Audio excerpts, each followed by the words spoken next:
आज के सेशन को शुरू करते हैं। एक बार हम देख लेते हैं कि कल के सेशन में हम लोगों ने क्या कंप्लीट किया था। बच्चों ध्यान रखिएगा, कल के सेशन में हम लोगों ने मुस्लिम लीग के बारे में पढ़ा था। देन लखनऊ सेशन में जो है क्या क्या बातें हुई थी उसके प्रीवियस ईयर क्वेश्चंस को सॉल्व किया था। चलिए आज हम शुरू करते हैं। आज हम कंप्लीट करेंगे होम रूल लीग मूवमेंट से जुड़े हुए previous year questions and 15 minute की जो हमारी सीरीज होगी वहां पे जो है जिस्ट के फॉर्म में इसी होम रूल लीग मूवमेंट के बारे में हम पढ़ेंगे। चलिए शुरू करते हैं हम अपनी क्वेश्चन आंसर सीरीज को।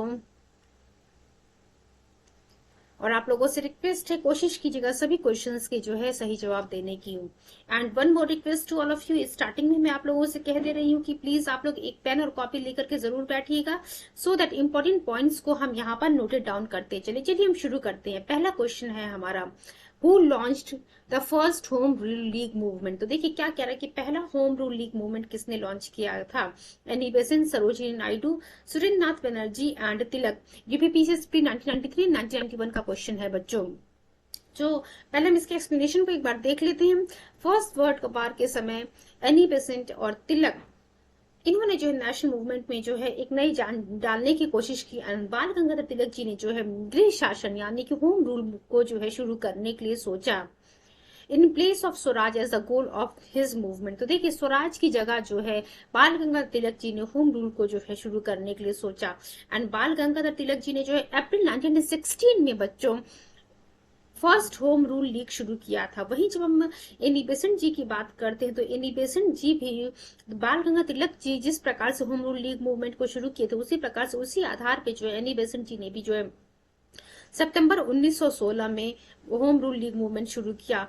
तिलक जी ने जो होम रूल लीग शुरू किया था वो अप्रैल 1916 में, और उसका हेडक्वार्टर क्या था बच्चों, पूना। ध्यान रखिएगा, इससे पूछता है कि तिलक जी के द्वारा शुरू किया गया होम रूल लीग का हेडक्वार्टर कहाँ था, तो पूना था बच्चों। वहीं जब हम बात करते हैं एनी बेसेंट जी के द्वारा शुरू किए गए होम रूल लीग का हेडक्वार्टर आडयार था, नियर मद्रास। तो चलिए हमारा क्वेश्चन था, who launch the first home rule league movement. तो किसने लॉन्च किया था बच्चों first home rule league movement, बाल गंगाधर तिलक जी के द्वारा शुरू किया गया था।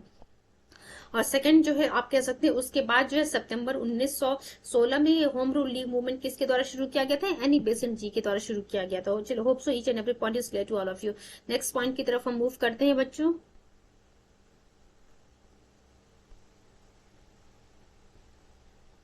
देखिए अगला क्वेश्चन हमारे सामने क्या लिखा हुआ है, two home rule leagues were started in 1915 and 16 under the leadership of. तो अभी हम लोगों ने पढ़ा जो होम रूल लीग मूवमेंट था अप्रैल 1916 में तिलक जी के द्वारा शुरू किया जाता है, और सितंबर 1916 में बच्चों एनी बेसेंट जी के द्वारा शुरू किया था। तो ये ऑप्शन आप देख सकते हैं, तिलक एंड एनी बेसेंट लिखा हुआ है। नेक्स्ट क्वेश्चन देखिए क्या लिखा हुआ है, Annie Besant is mostly associated with civil disobedience movement, home rule movement, Khilafat movement and non cooperation movement. आप सभी लोग को पता भी, हम होम रूल लीग मूवमेंट के बारे में पढ़ रहे हैं। एनी बेसेंट जी के द्वारा सितंबर 1916 में जो है होम रूल लीग मूवमेंट शुरू किया गया था, जिसका हेडक्वार्टर था आरडीआर नियर मद्रास। चलिए हम देखते हैं। और थियोसॉफिकल सोसाइटी की जब हम बात करेंगे, जब हम social religious reform movement complete करेंगे वहां पे जो है थियोसॉफिकल सोसाइटी के बारे में पढ़ेंगे, और वहां आपको देखने को मिलेगा कि एनी बेसेंट जी थियोसॉफिकल सोसाइटी से जुड़ी हुई थी। चलिए हम देखते हैं क्या लिखा हुआ है। एनी बेसेंट, बी ऑप्शन जो हमारा करेक्ट है, होम रूल मूवमेंट, ठीक है। Annie Besant theosophist settled in India and worked for its liberation। Annie Besant ji जो पूछता है क्वेश्चन कि एनी बेसेंट जी ने जो है किस होम रूल मूवमेंट से जो है इंस्पायर्ड थी।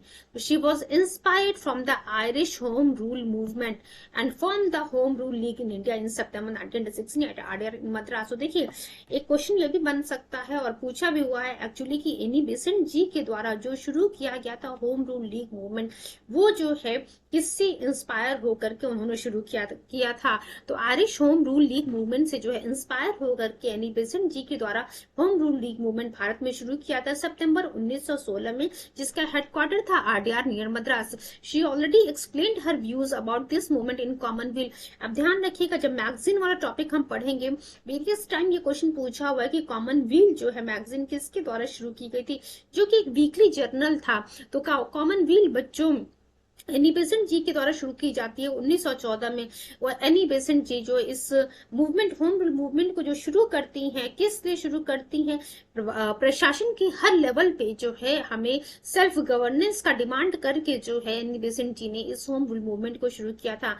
एनी बेसेंट का जो होम रूल लीग था वो through out the India active आपको देखने, थ्रू आउट द इंडिया आपको देखने को मिलेगा, क्योंकि जो है तिलक जी की जो होम रूल लीग मूवमेंट शुरू की थी उसकी ब्रांचेस जो है कुछ ही जगह थी, बट एनी बेसेंट जी की जो ब्रांचेस थे उसमें कम लोग थे, एक ब्रांच में कम मेंबर्स थे, और उस वजह से आपको देखने को मिला कि बहुत जगह जो है इनके ब्रांचेस थी एनी बेसेंट जी के द्वारा शुरू की गई होम रूल लीग मूवमेंट की। She was arrested along with her co-workers and released after widespread agitation against the action of the government। आप देख सकते हैं कि एनी बेसेंट जी को जो है अरेस्ट भी कर लिया गया था, एंड बिकॉज उनके इसके खिलाफ जो वेरियस प्रोटेस्ट एजिटेशन देखने को मिला था गवर्नमेंट, इस वजह से गवर्नमेंट को जो रिलीज करना पड़ता है। तो हम लोगों ने देख लिया कि एनी बेसेंट जो है is mostly associated with the home rule movement. Next question लिखा हुआ हमारा, द मूवमेंट और in India which became popular during the First world war was. अब देखिए फर्स्ट वर्ल्ड वार की अगर हम बात करते हैं बच्चों तो 1914 का समय था first world war. Just wait for few seconds. तो पूछ रहा है कि उस समय जो है कौन सा मूवमेंट जो है आपको पॉपुलर देखने को मिला था। अब देखिए हम स्वदेशी की अगर हम बात करते हैं बच्चों, स्वदेशी आंदोलन एंड बॉयकॉट मूवमेंट की हम बात करते हैं, तो ये आप लोग को पता है कि 1905 के आसपास जो है बंगाल विभाजन, 1906 स्वदेशी, बॉयकॉट मूवमेंट, ये सभी आपको देखने को मिला। तो होम रूल मूवमेंट की अगर हम बात करते हैं बच्चों, तो होम रूल मूवमेंट के बारे में जो है जो एनी बेसेंट जी के द्वारा शुरू किया गया था होम रूल मूवमेंट, उन्होंने जो है 1914 में जो कॉमन वील जो उनकी वीकली मैगजीन थी उसमें ही जो है एक्सप्लेन कर दिया था। और इस वजह से आपको देखने को मिलेगा कि जो पूछ रहा क्वेश्चन की फर्स्ट वर्ल्ड वार के समय जो आंदोलन पॉपुलर हुआ था वो कौन सा था बच्चों? होम रूल मूवमेंट की हम बात कर रहे हैं। देख लेते हैं बाकी और कौन सा ऑप्शन यहाँ पे लिखा हुआ है।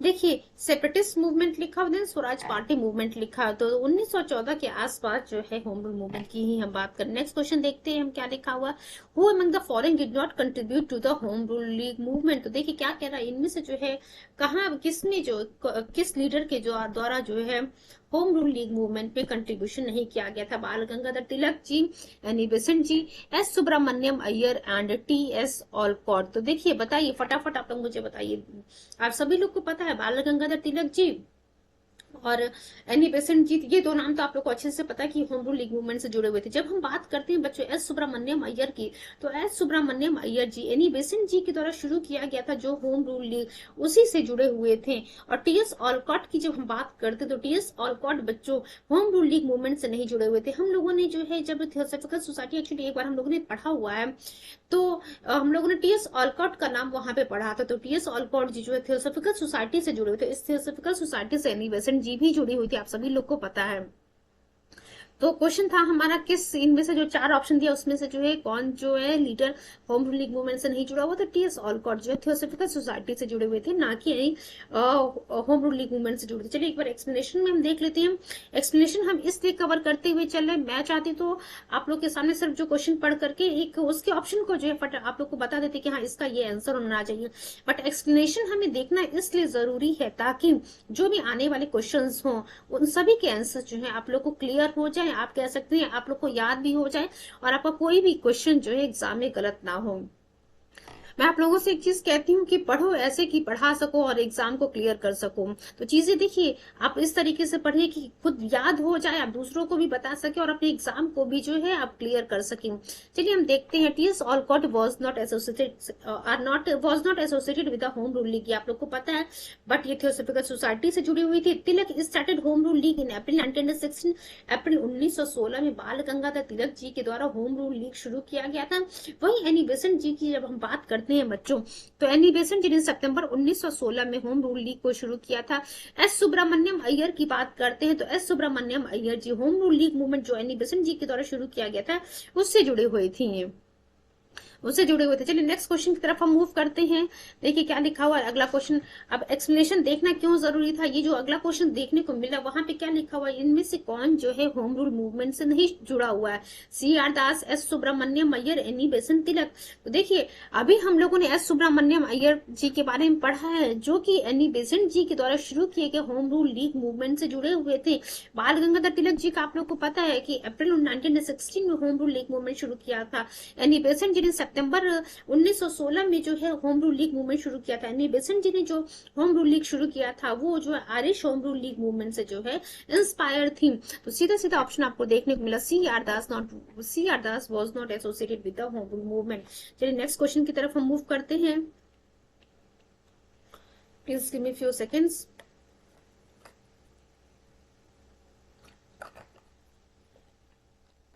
In which conference, just wait for a few seconds.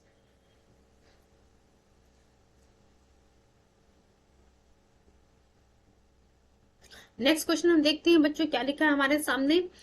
In which conference could the home rule supporters demonstrated their political power successfully. तो देखिए क्या कह रहा है कि किस कॉन्फ्रेंस में जो है होम रूल लीग के जो सपोर्टर थे उन्होंने जो है this demonstrated their political power successfully. तो ए लिखा हुआ है लखनऊ कॉन्फ्रेंस ऑफ कांग्रेस, लखनऊ अधिवेशन की बात करें 1916। बी लिखा हुआ है all India trade union conference जिसे हम एटेक भी कहते हैं, held at Bombay 1920। First UP farmer association held in 1918। And D लिखा हो बच्चों ज्वाइंट एटेक एंड एनटीयू सभा एट नागपुर 1938। तो लखनऊ अधिवेशन की ही हम बात करें, लखनऊ अधिवेशन, लखनऊ सेशन ऑफ कांग्रेस जो कि दिसंबर 1916 में होता है, presented the home rule leagues with the long awaited opportunity for demonstrating their strength। तिलक का जो होम रूल लीग था established a tradition to which Congress was pinned for many years। चलिए मूव करते हैं नेक्स्ट क्वेश्चन की तरफ हम। Home rule league movement was symbol of starting a new phase of freedom movement in India because अब क्यों जो है होम रूल लीग मूवमेंट जो शुरू किया गया था वो उसने जो आप कह सकते हैं जो हमारा आंदोलन चल रहा था देश को आजाद कराने की उसमें एक नई जान डाल देता है, एक नया फेज जो है शुरू होता है फ्रीडम मूवमेंट का। तो चार ऑप्शन आपके सामने, आपको बताना है कि चारों में कौन सा सही है। ए लिखा हुआ it put a perfect project for the self government before the nation. तो हम लोगों ने देखा था कि ये जो होम रूल लीग मूवमेंट शुरू किया गया था कहीं ना कहीं उसका एक डिमांड ये भी था कि एडमिनिस्ट्रेशन के हर लेवल पे बच्चों हमें सेल्फ गवर्नमेंट चाहिए। तो दूसरा पॉइंट देखिए क्या लिखा हुआ है पे, leadership of the movement came in the hand of Gandhi ji. क्या गांधी जी के हाथों में था इस होम रूल लीग मूवमेंट का लीडरशिप? आप सभी लोग को पता है Tilak and Annie Besant ji के हाथों में था। तीसरा सी लिखा हुआ है बच्चों Hindus and Muslim started struggling jointly. क्या ऐसा हुआ था? चौथा लिखा हुआ it establish a coordination between the extremist and moderate. देखिए जो डी पॉइंट लिखा वो हम लोगों ने बच्चों लखनऊ सेशन 1916 में देखा था कि एक्सट्रीमिस्ट लीडर जो है रीज्वाइन कर लेते हैं मॉडरेट्स को, आप कह सकते हैं रीयूनियन हो जाता है। और लखनऊ सेशन में एक पॉइंट और हम लोगों ने पढ़ा था कि इंडियन नेशनल कांग्रेस और मुस्लिम लीग के बीच में भी जो एक पैक्ट साइन होता है जहां पे आईएनसी के द्वारा जो है मुस्लिम लीग की जो डिमांड थी सेपरेट इलेक्टेड उसको एक्सेप्ट कर लिया जाता है, इनडायरेक्टली उसको एक्सेप्ट कर लिया जाता है। चलिए इसके एक्सप्लेनेशन को हम देख लेते हैं। आप सभी लोग को पता है सेल्फ गवर्नमेंट जो है जब लिखा हुआ it put a perfect project for the self government before the nation. Finally इसके एक्सप्लेनेशन को देखते हैं। It is true that home rule movement was a symbol of starting a new phase of freedom movement in India. ये अभी हम लोगों ने देखा, ये क्वेश्चन में ही स्टेटमेंट था। क्यों ऐसा हो रहा? क्योंकि जो है इसने एक परफेक्ट पिक्चर जो है देश के सामने रखा सेल्फ गवर्नेंस का। हर एडमिनिस्ट्रेशन प्रशासन के हर लेवल पे जो है हमें सेल्फ गवर्नेंस चाहिए। The object of this home rule league was to attain the home rule गृह शासन की हम बात कर रहे हैं, जनता के द्वारा भारत के लोगों के द्वारा जो है राज किया जाएगा। सेल्फ गवर्नेंस की हम बात कर रहे हैं within the British Empire by all constitutional means and to educate and organize public opinion in the country towards the attainment of the same। अब देखिए यहाँ पे जो एक पॉइंट लिखा हुआ है कि होम रूल और self government within British empire, ये चीज मैं आप लोग को बताना चाहूंगी कि जब लखनऊ अधिवेशन की हम लोग बात कर रहे थे, लखनऊ सेशन 1916, जहां पे एक्सट्रीमिस्ट जो है रीयूनाइट होते हैं मॉडरेट के साथ, तो वहां पे बाल गंगाधर तिलक जी ने एक चीज कहा था कि ठीक है अब मॉडरेट्स की जो कुछ बातें हैं उनको हम एक्सेप्ट करेंगे। और देखिए बाल गंगाधर तिलक जी हमेशा जो सेल्फ गवर्नमेंट की जो बात कर रहे थे तो उन्होंने कहा ठीक है हम सेल्फ गवर्नमेंट की बात करेंगे, और वो सेल्फ गवर्नमेंट जो है ब्रिटिश एम्पायर के अंडर में रहेगा। ये जो within the British empire की हम बात कर रहे हैं, ये एक्चुअली टर्म जो है बेसिकली मॉडर्न लीडर्स के द्वारा ही यूज किया जाता था कि ब्रिटिश एम्पायर के अंडर में जो है हम सेल्फ गवर्नेंस ऑब्टेन करेंगे। तो तिलक जी ने जो है इस बात को एक्सेप्ट कर लिया by all the constitutional means and to educate and organize public opinion in the country towards the attainment of the same। चलिए मूव करते हैं नेक्स्ट पॉइंट की तरफ। both Tilak and Besant toured all over the country and carried out the message of the home rule among the masses। तो चलिए देखिए ये जो पॉइंट लिखा है, मे भी जो है यूपीएससी के क्वेश्चन में जो है पॉइंट स्टेटमेंट फॉर्म में आपके सामने रख देगी। तिलक और एनी बेसेंट क्या पूरे भारत का भ्रमण करते हैं इस होम रूल लीग मूवमेंट के जो है मैसेज को जो है संदेश को पहुंचाने के लिए। तो हाँ, ये जो है इसका टूर करते, पूरे भारत का टूर करते हैं।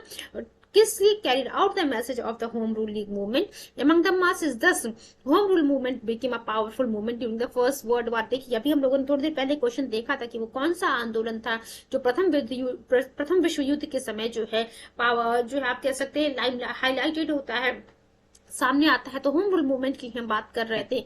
The movement aimed at self-government to be granted to India within the British dominance during the war. It was within the constitutional limits। देखिए हर जो constitutional limit की जो है आप लोगों को पता है कि जब हम मॉडरेट के बारे में हम लोगों ने पढ़ा था, तो मॉडरेट का जो मानना था, ये प्रेयर पटिशन की बात करते थे, कॉन्स्टिट्यूशनल मीन्स जो है ब्रिटिश गवर्नमेंट से जो है अपनी बातों को मनवाना चाहते थे। तो कहीं ना कहीं यहाँ पे देखने को मिल रहा कि एक्सट्रीमिस्ट लीडर्स ने जो है मॉडरेट लीडर्स की जो है बातों को माना है। नेक्स्ट क्वेश्चन की तरफ हम मूव करते हैं। चलिए देखते हैं। आई थिंक इस क्वेश्चन को जो है कमीशन के द्वारा हटा दिया गया है। Just wait a few second.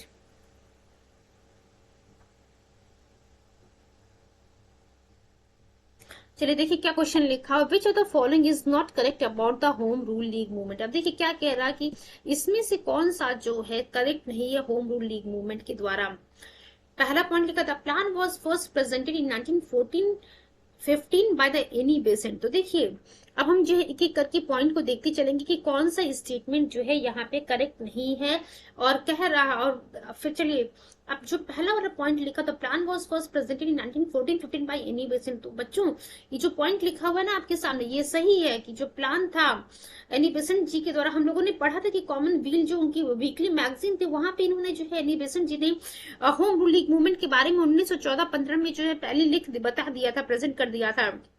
दूसरा पॉइंट लिखा हुआ है the home rule league of the Tilak was confined to Maharashtra, Karnataka, central province and Bihar. तो हाँ ये पॉइंट भी सही है। देखिए अब एक चीज ध्यान रखिएगा, जितने भी पॉइंट्स यहाँ पे करेक्ट है उन सभी पॉइंट्स को आप नोटेड डाउन करते चलिएगा, बिकॉज हर पॉइंट से जो है एक एक क्वेश्चन बन सकता है। ये 4 स्टेटमेंट आपके सामने है, 4 स्टेटमेंट से 4 क्वेश्चन बन सकता है। तो ये जो पॉइंट लिखा हुआ बी वाला ऑप्शन हमारे सामने, it is also absolutely correct. Maharashtra, Karnataka, central province और बिहार में जो है होम रूल तिलक जी की जो होम रूल लीग मूवमेंट को चलाया जा रहा था। वहीं देखिए क्या लिखा है, home rule league formed by Tilak was much stronger. हाँ ये जो लिखा हुआ है home rule league movement, home rule league formed by Tilak was much stronger.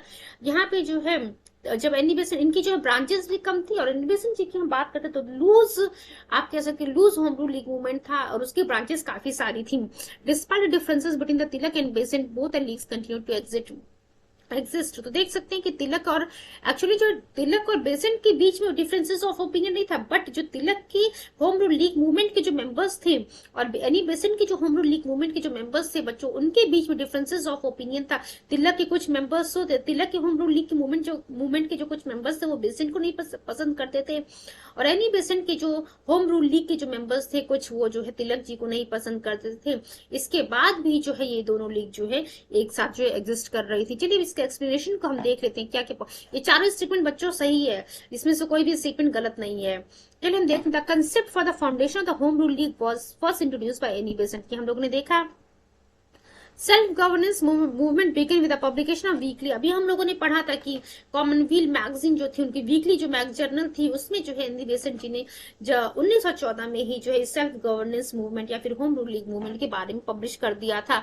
Movement was started by, आप लोग को पता है, बाल गंगाधर तिलक जी के द्वारा अप्रैल 1916 से जो है 16 में जो होम रूल लीग मूवमेंट शुरू किया था, जिसका हेडक्वार्टर पूना रहता है। वही जब हम एनी बेसेंट की बात करते तो सितंबर 1916 में जो है एनी बेसेंट जी के द्वारा शुरू किया जाता है, जिसका हेडक्वार्टर आड्यार नियर मद्रास रहता है। और एस सुब्रमण्यम अय्यर की अभी हम लोगों ने बात की थी, एस सुब्रमण्यम अय्यर भी जो है होम रूल लीग जो एनी बेसेंट जी के द्वारा शुरू किया था उससे एसोसिएटेड थी। तिलक जी की जब हम बात करते हैं, तिलक जी के जो लीग थी वो कहाँ कहाँ काम कर रही थी, तो महाराष्ट्र, कर्नाटका, सेंट्रल प्रोविंस और Bihar. It was most organised league within the 6 branches. देख सकते हैं आपकी लीग के द्वारा जो शुरू किया गया था होम रूल लीग, उसकी 6 ब्रांचेस थी। और एनी बेसेंट जो है रेस्ट ऑफ द इंडिया की हम बात करते हैं, वहां पे जो एनी बेसेंट जी की home rule league movement, home rule league काम कर रही थी। ऑब्जेक्टिव क्या था? Self governance for India within the British Empire. Then Tilak की हम बात करते हैं, Tilak linked up the question of swaraj with the demand for formation of linguistic states and education in the vernacular language. Next question point देखते हैं हम। ही, अब देखिए आप लोग को पता है कि Swaraj is my birth right and I shall have it, यानी कि स्वराज मेरा जन्म सिद्ध अधिकार है और मैं इसे लेकर के रहूंगा। ये किसके द्वारा बच्चों दिया गया स्लोगन था?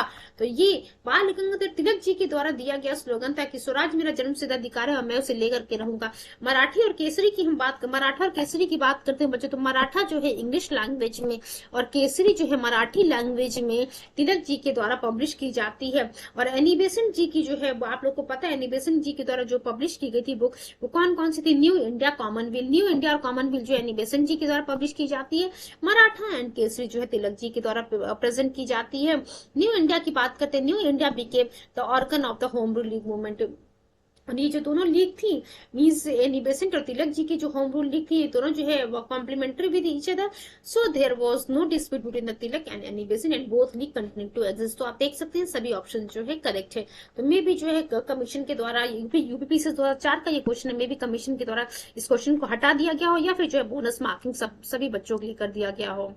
चलिए नेक्स्ट क्वेश्चन की तरफ हम मूव करते हैं।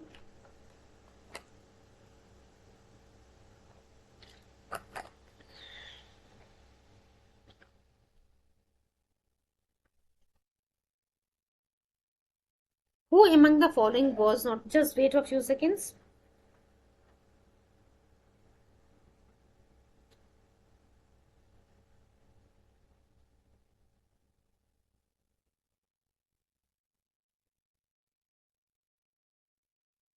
Please give me a few seconds.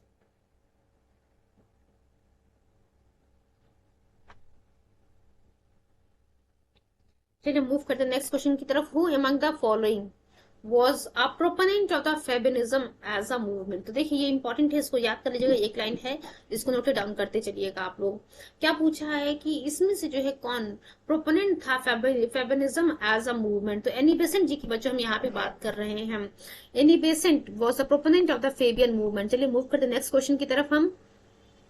अब देखिए जो भी पॉइंट्स अभी हम लोगों ने इनिशियल डिस्कस किए हैं, सभी पॉइंट्स से जो है मे भी यहाँ पे क्वेश्चन बनाया गया, क्वेश्चन में जो रखा गया यूपीएससी का। मैंने आप लोगों को पहले भी बोला था यूपीएससी में जो स्टेटमेंट फॉर्म में जो क्वेश्चन रख सकता है, रख क्या सकता है, रखा हुआ है। Annie Besant was responsible for starting the home rule movement.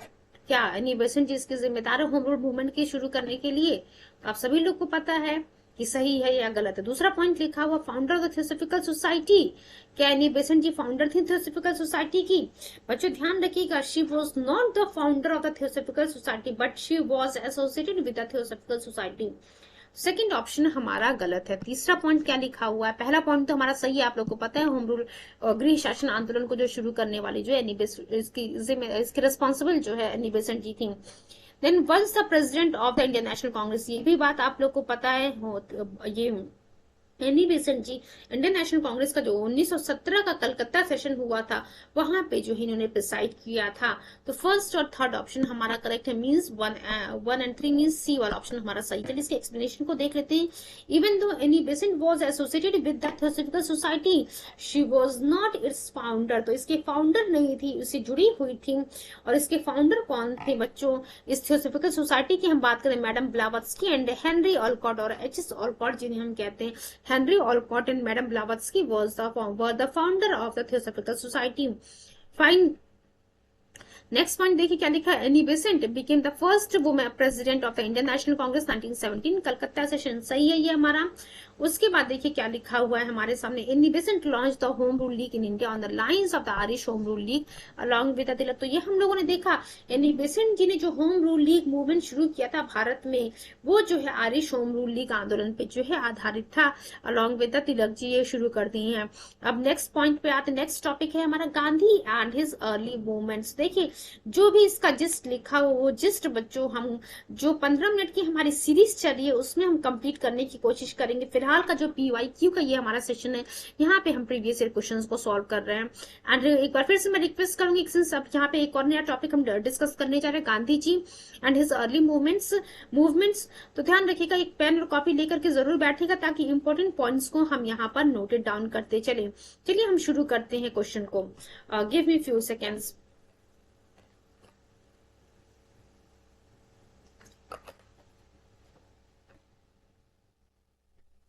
अब देखिए बच्चों क्या लिखा, Karamchand Gandhi was Dewan of Porbandar, Rajkot, Bikaner and all of this. तो देखिए करमचंद गांधी जी की अगर हम बात करते हैं तो करमचंद गांधी जी ये जो है महात्मा गांधी जी के पिताजी थे, जिन्हें हम काबा गांधी के नाम से भी जानते हैं। तो ये जो आपके सामने ऑप्शन लिखा हुआ ना, पोरबंदर, राजकोट, बीकानेर, ये सभी जगह के जो है दीवान थे करमचंद गांधी जी।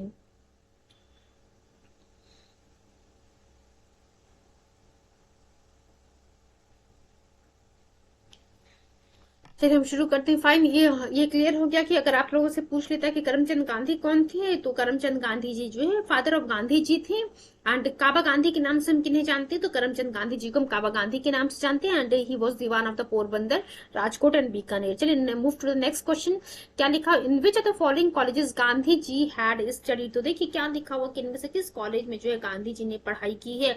तो सामल दास आर्ट कॉलेज भावनगर में जो है गांधी जी ने 1885 में जो है इन्होंने पढ़ाई की थी। Gandhi ji studied in Samaldas arts college Bhavnagar during the year 1885। तो आप देख सकते हैं कि किस प्रकार से जो है क्वेश्चन पूछ रहा है, BPSC का क्वेश्चन है ये। बहुत सारे बच्चों को में भी हो कि नहीं पता हो कि गांधी जी ने जो कहाँ से जो है पढ़ाई अपनी की थी, सामलदास आर्ट कॉलेज भावनगर, गुजरात से, भावनगर, ईयर 1885 में। ठीक है, BPSC का ये क्वेश्चन। चलिए मूव करते नेक्स्ट क्वेश्चन की तरफ हम।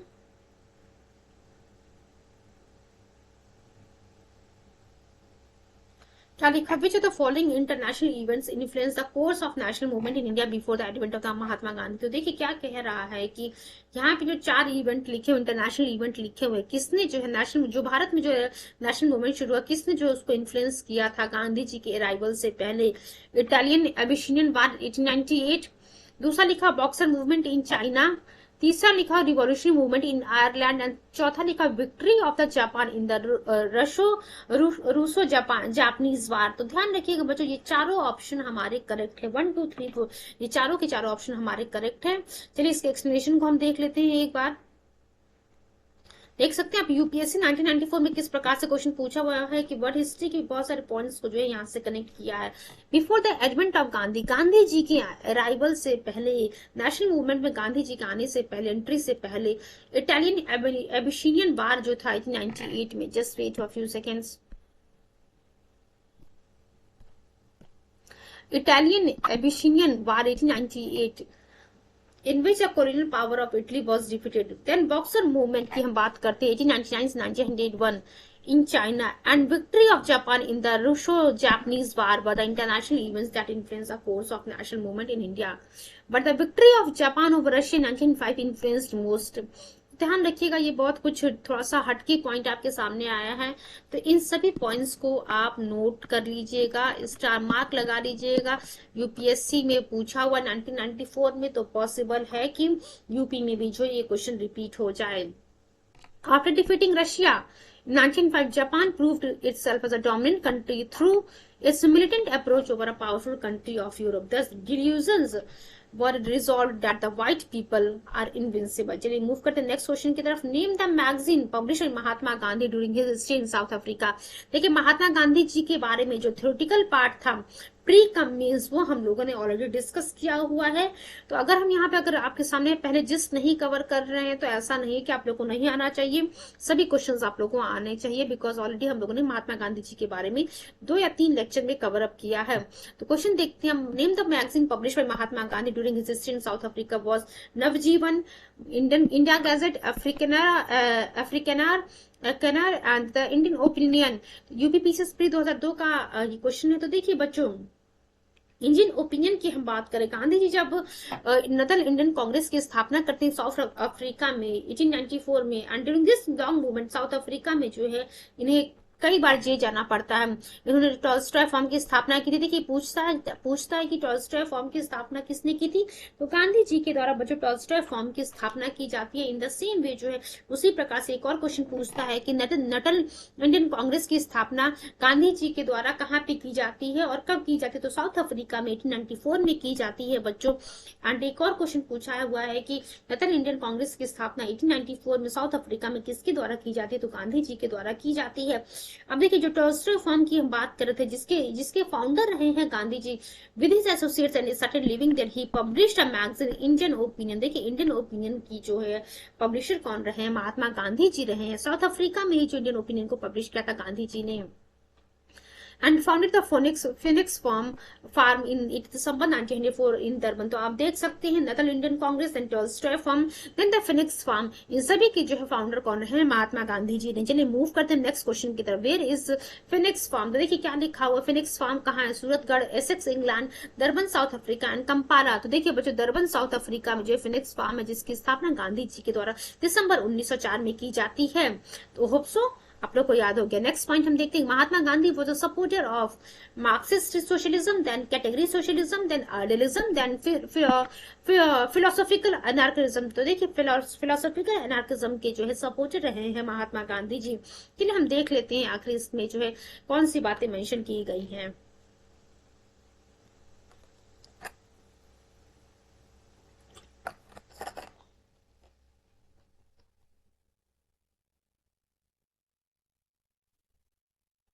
महात्मा Gandhi was a supporter of the philosophical anarchism. इसको जो है आप इंपॉर्टेंट पॉइंट करके नोट डाउन कर लीजिएगा। In Gandhi ji thought the emphasis is not an idealism but a practical idealism. देखिए प्रैक्टिकलिटी पे जो है जीते थे कि प्रैक्टिकल आइडियलिज्म पे जो है जीते थे। Gandhi ji thought has also been linked to the utopian socialism and philosophical anarchism.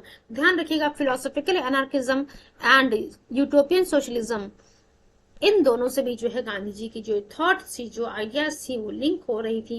And can be compared with stands of Marxist through though not as a western philosophy and even western liberal thought. He believed that in concept of ideal non-violent, एक चीज आप लोग को पता है गांधी जी जो non violence की बात करते थे, ट्रुथ की बात करते थे, सत्य और अहिंसा की बेसिकली बात करते थे। He believed that in the concept of the ideal non-voluntarily, every citizen would have the feeling of self-governance in this stage. There would be no need for the state to comply with the law of the land. चलिए move करते next question की तरफ हम। Actually देखिए जो कुछ इस type में थोड़ा सा टिपिकल क्वेश्चन है, आरओ की जब हम बात करेंगे या फिर लोअर सबऑर्डिनेट की बात करेंगे तो यहाँ पे जो है ये क्वेश्चन पूछ लेता है वो गांधी जी के जो थॉट्स के बारे में। देन नेक्स्ट क्वेश्चन में the two principles of the Mahatma Gandhi Ram Rajya व देखिए तो सत्य और अहिंसा, ये आप सभी लोग को पता है गांधी जी जिस राम राज्य की बात कर रहे थे उनका राम राज्य जो है सत्य और अहिंसा पे बच्चों जुड़ा हुआ था। तो देखिए question number, twin principles of Mahatma Gandhi Ram Rajya व truth and non violence, UPPC sprint 1993 का ये क्वेश्चन है। नेक्स्ट पॉइंट देखते हैं, एक्सप्लेनेशन को देख लेते हैं हम। Truth and non violence are twin principles of Mahatma Gandhi Ram Rajya. He used truth and non-violence as the base to develop a new society of his dream. अब सभी लोग को पता है, ध्यान रखिएगा, ज्यादा हमें यहाँ नहीं पढ़ना है। सत्य और अहिंसा के आधार पे ही जो गांधी जी के राम राज्य, जिस राम राज्य की बात करते थे वो जो सत्य और अहिंसा पे आधारित होना चाहिए था। Mahatma Gandhi is inspired by Hindu religion and non violence from the Buddha, Jain and Christian ideology. तो आप देख सकते हैं कि सम पीपल बिलीव दैट की जो ट्रुथ पॉलिसी थी महात्मा गांधी जी की वो जो है हिंदू धर्म से जो है ये गांधी जी इंस्पायर्ड थे। वहीं जब हम अहिंसा की बात करते हैं, आप लोग को पता है बुद्ध और जैन धर्म जो अहिंसा की बात की जाती है, नॉन वॉयलेंस आप कह सकते हैं कि नॉन वॉयलेंस का जो कंसेप्ट था गांधी जी ने जो अपनाया था वो बुद्ध, जैन और क्रिश्चियन आइडियोलॉजी से अपनाया था। देन नेक्स्ट क्वेश्चन देखिए क्या लिखा हुआ है, according to Gandhi ji non violence is a way to attain truth. क्या नॉन वॉयलेंस जो है बच्चों लिखा हुआ है सत्य को पाने का जो है एक रास्ता था, लिखा हुआ way to win political freedom, C लिखा the only way to realise god, and D लिखा हुआ है and and it in its. तो अहिंसा आप लोग को पता है सत्य और अहिंसा, तो ए ऑप्शन फटाक से आप टिक करेंगे, way to attain the truth. चलिए एक्सप्लेनेशन देखते हैं। According to Gandhi's philosophy truth stand for reality. इनका जो माना था truth as existence, consciousness and bliss, sat chit anand he said ahimsa और non violence is means truth is the end. तो देखिए इनका क्या मानना था कि जो है नॉन वायलेंस है वो क्या है, वो माध्यम है जिससे जो है हम सत्य को प्राप्त कर सकते हैं। ट्रुथ जो है एंड है, और नॉन वायलेंस बच्चों क्या है, वो जो है वो पाथ है, वो वे है। They are so intertwined that it is impossible to separate them. Next question की तरफ हम मूव करते हैं। Which of the following may be true regarding the Mahatma Gandhi. तो देखिए क्या कह रहा है, इनमें से कौन सा जो है सही है महात्मा गांधी के लिए। Marxist without Marxism, socialist without socialism, an individualist without individualism, and D लिखा हुआ है and individualist among socialist and Marxist among the socialist. देखिए यूपी लोअर सबऑर्डिनेट मींस 2013 का ये क्वेश्चन है, जहां पे जो एक्चुअली यहाँ पे जो है गांधी जी से स्पेशल गांधी जी स्पेशल जो है क्वेश्चंस पूछता है, यूपी लोअर सबऑर्डिनेट में पूछता था। तो वही जो है चीजें यहाँ पे मेंशन की गई हुई हैं कि कौन सा पॉइंट जो है सही है गांधी जी के regarding, and individualist among the socialist and Marxist among the socialist. चलिए इसके एक्सप्लेनेशन को देख लेते हैं। Gandhi ji thought has been linked to the philosophical anarchism. अभी हम लोग ने फिलोसॉफिकल एनार्किज्म के बारे में पढ़ा था, and can be compared with stands of the Marxist thought, but present circumstances देखेंगे अगर हम, he was not in favour of the abolish the state. तो देखिए गांधी जी जो है राज्य को खत्म करने की बात नहीं कर दी। Human being are not capable enough to manage the collective affairs of his own. तो गांधी जी का मानना था जो मानव है वो जो है खुद जो है इतना केपेबल नहीं है कि सभी चीजें जो है अपने लिए मैनेज कर सके। हेंस स्टेट की जो है रिक्वायरमेंट है, just wait, state and law are required in the society. In addition to this, he also believed that the jurisdiction of the state should be minimum. Gandhi ji told Louis Fisher, I am a true socialist. Just wait.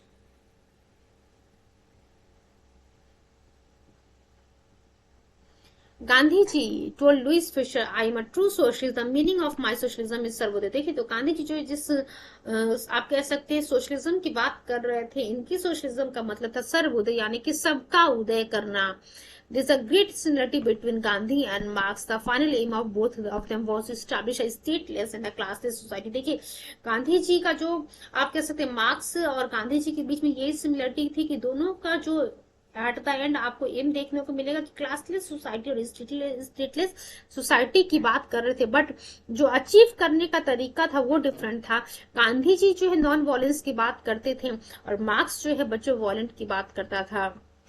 Next question की तरफ हम move करते हैं।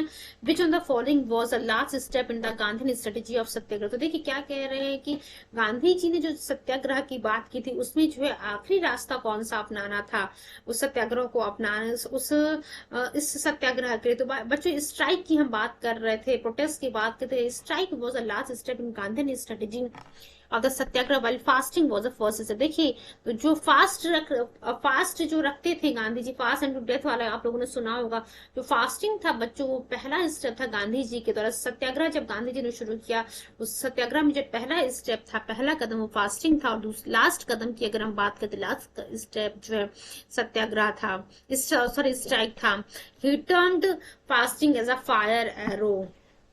देखिए एक question पूछ सकता है किसके द्वारा जो फास्टिंग को जो है फायर एरो के रूप में जो है कहा जा रहा था, तो गांधी जी के द्वारा कहा जाता। चलिए नेक्स्ट क्वेश्चन की तरफ हम मूव करते हैं।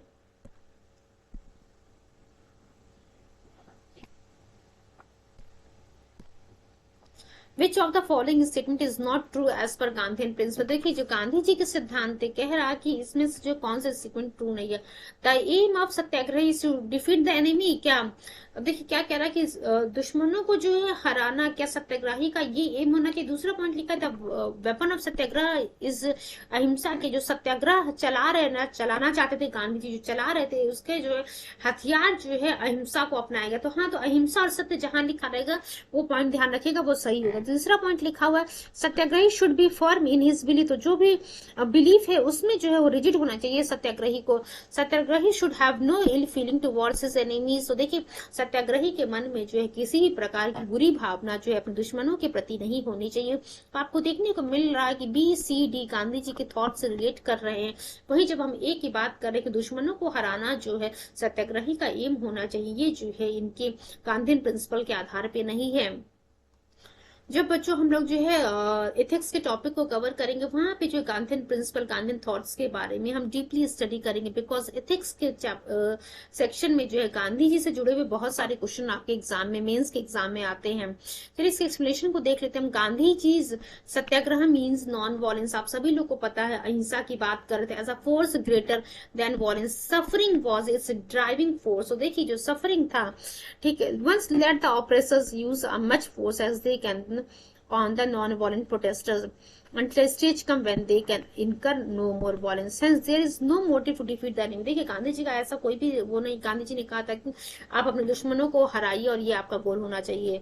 नेक्स्ट क्वेश्चन हम देखते हैं बच्चों क्या लिखा हुआ। According to Gandhi ji the cruellest form of violence, तो देखिए क्या कह रहा है कि गांधी जी के द्वारा जो है सबसे क्रूलेस्ट फॉर्म कौन सा है वॉयलेंस का, persistence of poverty, then killing of cows, then killing of human beings, and D लिखा हुआ बच्चों torture of women and children। just wait for a few seconds। देखिए क्या कह रहा है कि persistence of poverty की जब हम बात करेंगे कि समाज में जो है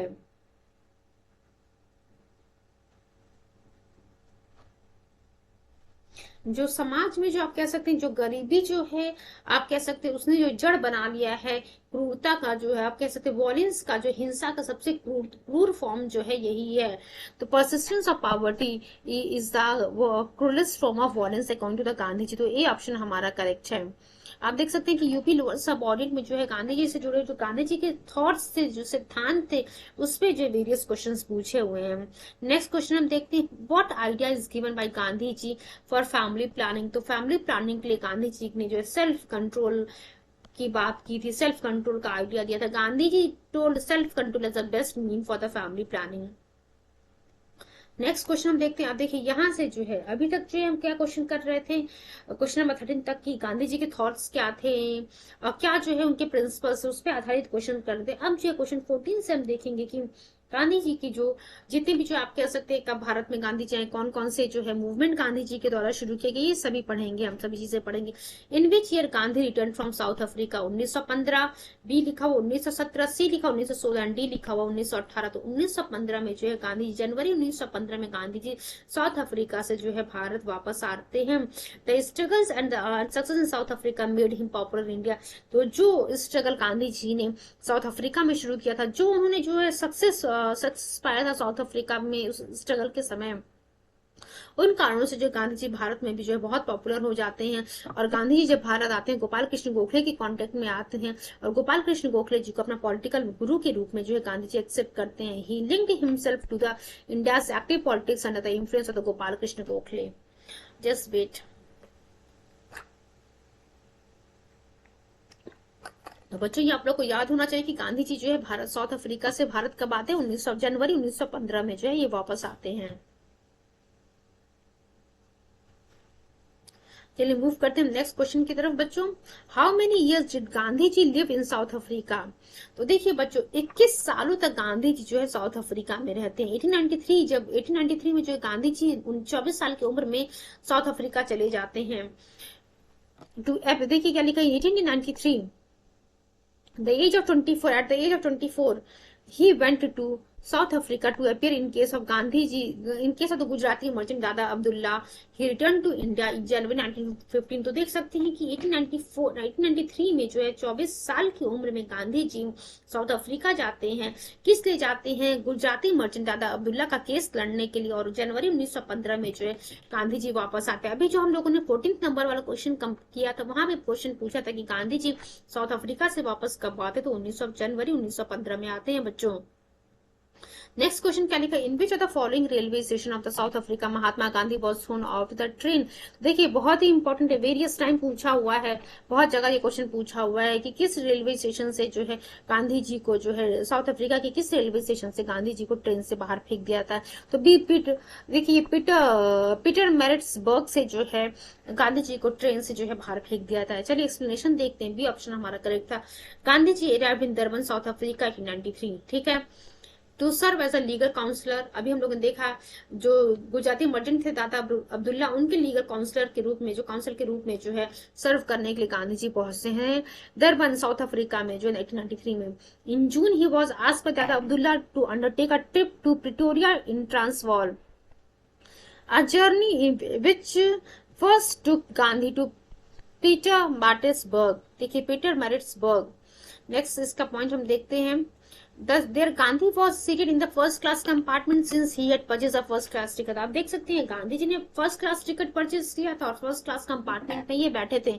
यूरोपियन जैसे ही आते हैं उस कंपार्टमेंट में, hastened to summon railway officials who ordered Gandhi to shift himself to the van compartment since coolies and non whites were apparently not permitted in the first class apartment. तो आप देख सकते हैं कि उस समय की बात है जब साउथ अफ्रीका में जो है फर्स्ट क्लास कंपार्टमेंट में जो है यूरोपियंस के द्वारा जो है पुलिस और नॉन व्हाइट्स को जो है एंट्री करना जो है एंट्री पे उन्होंने बैन लगा दिया था यूरोपियंस ने। Gandhi protested and produced his ticket but was warned that he would be forcibly remove if he did not make a gracious exit. Gandhi refuse to comply with. देखिए गांधी जी जो है बाहर जाने से मना कर देते हैं एंड एज अ रिजल्ट आपको देखने को मिलेगा कि उनके लगेज के साथ जो है गांधी जी को ट्रेन से बाहर फेंक दिया जाता है। He was summarily pushed out of the train and his luggage was tossed out on the platform। चलिए मूव करते नेक्स्ट क्वेश्चन की तरफ। हम उम्मीद कर रही हूँ सभी चीजें आप लोग को जो है याद हो जा रही होंगी। पढ़ो ऐसे कि पढ़ा सको और एग्जाम को क्लियर कर सको। चलिए नेक्स्ट पॉइंट हम देखते हैं। नेक्स्ट क्वेश्चन 2019 का जो यूपीएससी का क्वेश्चन है ये, with reference to the British colonial rule in India consider the following statement. Gandhi ji was instrumental in the abolition of the system of the indentured labor। Next point लिखा हुआ है in Lord Chelmsford war conference Mahatma Gandhi did not support the resolution on recruiting Indians for the world war. तीसरा point क्या लिखा, देखिए यहाँ पूछ रहा कि कौन सा स्टेटमेंट जो है करेक्ट है। तीसरा पॉइंट लिखा consequent upon the breaking of the salt law. ये आप लोग को पता है, हम सिविल डिसोबीडियंस मूवमेंट की बात करें bye Indian people, the Indian national congress was declared illegal by the colonial rulers. तो कौन कौन सा स्टेटमेंट पूछ रहा है इसमें करेक्ट है, तो एक बार देख लीजिए फिर से आप लोग स्टेटमेंट। तो पहला और तीसरा स्टेटमेंट बच्चों यहाँ पे करेक्ट है। फिर इसके एक्सप्लेनेशन को हम देखते हैं। Statement 1, during the early 1900 Gandhi was instrumental in getting the indentured labour system abolish in the British empire. C.F. Andrews contributed in the abolition campaign। दूसरा पॉइंट लिखा हुआ गांधी सपोर्टेड द रिजोल्यूशन। क्या पॉइंट था कि in Lord Chelmsford war conference Mahatma Gandhi did not support the resolution on recruiting the Indians for the war. नहीं बच्चों, गांधी जी ने जो सपोर्ट किया था on recruiting Indians for the world वार, जो रिजोल्यूशन पास हो रहा था। तीसरा पॉइंट लिखा हुआ है it consequent upon the breaking of salt law by Indian people. Indian national Congress को जो है एक्चुअली ब्रिटिश गवर्नमेंट के द्वारा जो इलीगल कॉलोनी रूल के द्वारा जो इलीगल डिक्लेयर कर दिया गया था। चलिए नेक्स्ट पॉइंट की तरफ हम मूव करते हैं। क्वेश्चन हमारा अगला क्या लिखा हुआ, which one the following sessions of the Indian national congress was for the first time attended by the Mahatma Gandhi. तो देखिए क्या लिखा कि इसमें से किस सेशन में जो है गांधी जी सबसे पहली बार जो है जाते हैं। तो बच्चों यहाँ कलकत्ता अधिवेशन 1901 की हम बात करें जिसको महात्मा गांधी जी के द्वारा पहली बार अटेंड किया गया था। अब आप देख सकते हैं UPPCS mains 2003 and special mains 2004 का ये क्वेश्चन है। चलिए इसके एक्सप्लेनेशन को देखते हैं। Mahatma Gandhi attended the Calcutta session of the Indian national congress 1901 for the first time. तो 1901 में कलकत्ता अधिवेशन, ये ध्यान रखिएगा। चलिए ये तो आपको पता चल गया कि 1901 का जो अधिवेशन हुआ था उसको अटेंड किया था। तो या फिर जो है आपके सामने पूछ लेगा कि 1901 का जो इंडियन नेशनल कांग्रेस का अधिवेशन हुआ था वो कहाँ हुआ था, तो कलकत्ता अधिवेशन हुआ था, वह कलकत्ता में हुआ था। इंडियन नेशनल कांग्रेस का 1901 का फर्स्ट 1901 में जो कलकत्ता अधिवेशन हुआ था उसको महात्मा गांधी जी ने पहली बार अटेंड किया था। During this session his resolution about South Africa was pass. This session was presided over by the sir Dinshaw Edulji Wacha. तो दीनशाह वाचा जी के द्वारा इस कलकत्ता अधिवेशन 1901 को जो प्रिसाइड किया जा रहा था। It is noteworthy that during his stay in South Africa Gandhi ji came to India in 1901 establish his law office in Bombay.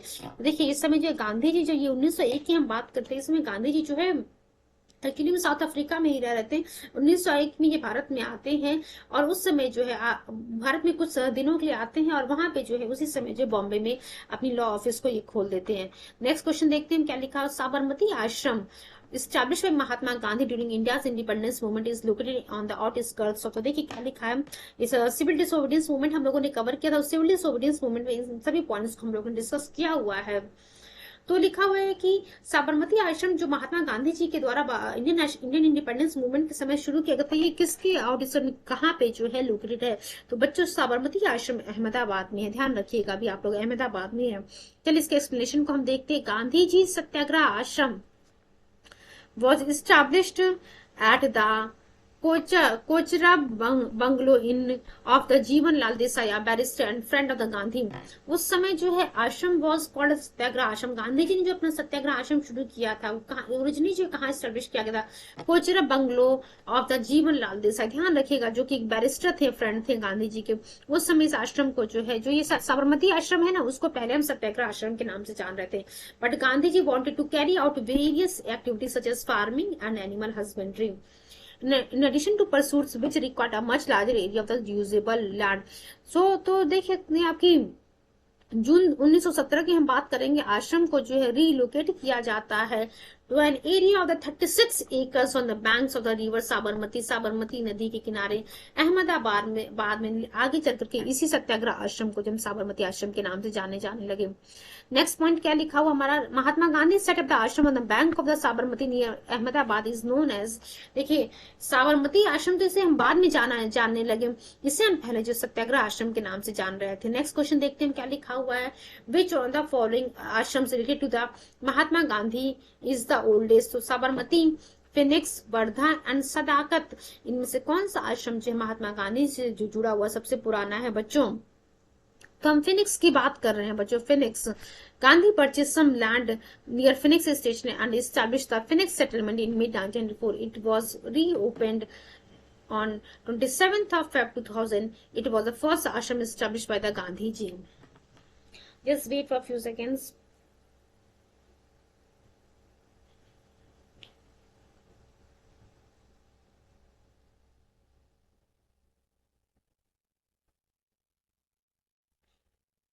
Phoenix farm के बारे में आप लोग को पता है कि दिसंबर 1904 में बच्चों दरबन में गांधी जी के द्वारा शुरू किया गया था। नेक्स्ट क्वेश्चन क्या लिखा हुआ? Where did Gandhi ji adopt seva धर्म?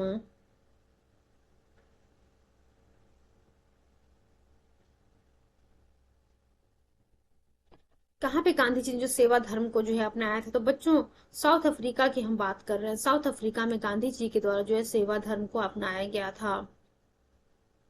सी ऑप्शन हमारा करेक्ट है। During his stay in South Africa Mahatma Gandhi rendered his services as an attendant to the helpless poor patients in the charity hospitals of Rustom ji. He gave his voluntary services as a compounder. He also served there the wounded soldiers of the Boer war. तो हम लोगों ने देखा है south Africa में। चलिए next question की तरफ हम मूव करते हुए। Among the following was a political group of Mahatma Gandhi. यहाँ सोचने समझने की जरूरत है। गोपाल कृष्ण गोखले का नाम टिक कर दीजिएगा आप लोग। नेक्स्ट क्वेश्चन की तरफ हम देखते हैं। As for Mahatma Gandhi politics means, Mahatma Gandhi के अकॉर्डिंग जो पॉलिटिक्स का मतलब क्या है? जनता के कल्याण के लिए जो भी हम एक्टिविटी कर रहे हैं that is the politics according to the Gandhi ji. Explanation देख लेते हैं। For Gandhi politics mean welfare and public welfare, social welfare and public welfare. देखिए सामाजिक कल्याण, जनता का सामाजिक कल्याण और जनता का कल्याण जो है ये पॉलिटिकल मीन था गांधी जी अकॉर्डिंग। जो मोस्ट इंपॉर्टेंट सजेशन था about politics from Gandhi ji was decentralisation power. Decentralisation of power की बात करते हैं। From him decentralisation mean to encourage a village panchayat and control their local administration. अब ये क्वेश्चन अलग से पूछ लेगा कि गांधी जी के द्वारा जो डिसेंट्रलाइजेशन की हम बात कर रहे थे, डिसेंट्रलाइजेशन ऑफ पावर, उसका मतलब क्या था? जो लोकल लोअर लेवल पे जो भी चीजें हैं उनको जो है पावरफुल बनाना। मीन्स विलेज पंचायत की हम बात कर रहे थे, लोकल एडमिनिस्ट्रेशन की बात कर रहे थे, उनको इनकरेज करना। For him the decentralisation mean to encourage the village panchayat and control their local administration. Next question देखते हैं. Which of the following is not a feature of politics of the Gandhian model? Ethics, religion, humanity and authority. तो देखिए क्या दिखा, इनमें से कौन सा जो है फीचर जो है पॉलिटिक्स का नहीं है गांधीयन मॉडल के अकॉर्डिंग? तो ऑथोरिटी की बात है। देखिए एथिक्स, रिलीजन और ह्यूमनिटी है। ऑथोरिटी की जो आप कह सकते डिक्टेटरशिप या फिर जो किसी चीज को कंट्रोल करना टोटली अपने हाथ में, ये चीज जो है गांधी जी की राजनीति का जो है मॉडल नहीं था। एक्सप्लेनेशन देखने the paradigm of the Politics presented by the Gandhiji is a combination of three elements: morality, religion and humanity. देखिए morality, religion and humanity जो है, ये तीन चीजें जो हैं, तीन एलिमेंट्स से गांधी जी जो जिस पॉलिटिक्स की बात करते हैं. But in Gandhian political model there is no place for the authority. He wanted to establish a stateless society. Next question की तरफ हम देखते हैं. दो चार क्वेश्चन और कंप्लीट करेंगे और यहीं पे जो आज के सेशन को हम बाइंड अप करेंगे. Who amongst the following coined the word satyagraha. कौन जो है, चार नाम आपको देखने को मिल रहा: हरिलाल गांधी, महात्मा गांधी, रामदास गांधी एंड मनीलाल गांधी. इनमें से किसके द्वारा जो है बच्चों जो सत्याग्रह शब्द था उसको कॉइन किया गया था? तो महात्मा गांधी जी. अभी ये चीजें आप लोग को पता है. The nephew of Mahatma Gandhi, Magan Lal Gandhi, first use the term satyagraha during the competition for which he was rewarded. Satyagraha का मतलब क्या है? सत्य, truth and rigidity. Later on, Gandhi improved the word as a satyagrah. Hence, it is clear that the word satyagrah was used firstly by the Gandhiji. Next question हम देख लेते हैं क्या लिखा हुआ है. During the India's struggle for independence, which was the first to start the Gandhi सत्याग्रह. तो चार नाम दिया हुआ: सरदार पटेल, जवाहरलाल नेहरू, देन